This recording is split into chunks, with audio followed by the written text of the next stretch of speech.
بسم اللہ الرحمن الرحیم، السلام علیکم۔ کچھ اپڈیٹس آئی ہیں جو لوگ پاکستان سے، انڈیا سے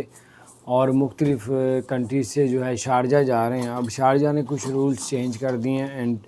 اگر شارجہ میں پہلے جو تھا 96 گھنٹے پرانا اگر کسی کا کرونا ٹیسٹ ہوتا تھا تو وہ یعنی کہ 96 گھنٹے تک والا مان لیا جاتا تھا، لیکن اب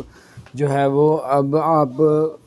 72 گھنٹے سے اوپر اگر آپ کا ہوگا تو آپ کا وہ انٹری نہیں دی جائے گی شارجہ کے اندر، اور اس کو ٹیسٹ کو نہیں مانا جائے گا۔ تو بڑی امپورٹنٹ چیز ہے، اپنے دوستوں کے ساتھ جو لوگ شارجہ جا رہے ہیں یا اس کی پلاننگ بنا رہے ہیں تو ان کو ضرور بتائیں کہ 96 گھنٹے کا ختم ہو گیا، اب 72 گھنٹے والا مانا جا رہا ہے۔ اپنا خیال رکھیں، اللہ تعالیٰ آپ سب کو اور ہم سب کو اپنے حفظ و امان میں رکھے، اور بہت بہت آپ سب کو مبارک ہو رمضان شریف کا مہینہ، اور اس کی برکت سے اللہ تعالیٰ ہم سب کو توفیق دے کہ ہم روزے رکھیں اور اللہ قبول فرمائے، اور دعا ہے کہ اللہ تعالیٰ ہم سب کو صحت عطا فرمائے۔ چینل کو سبسکرائب نہیں کیا تو سبسکرائب کر دیں،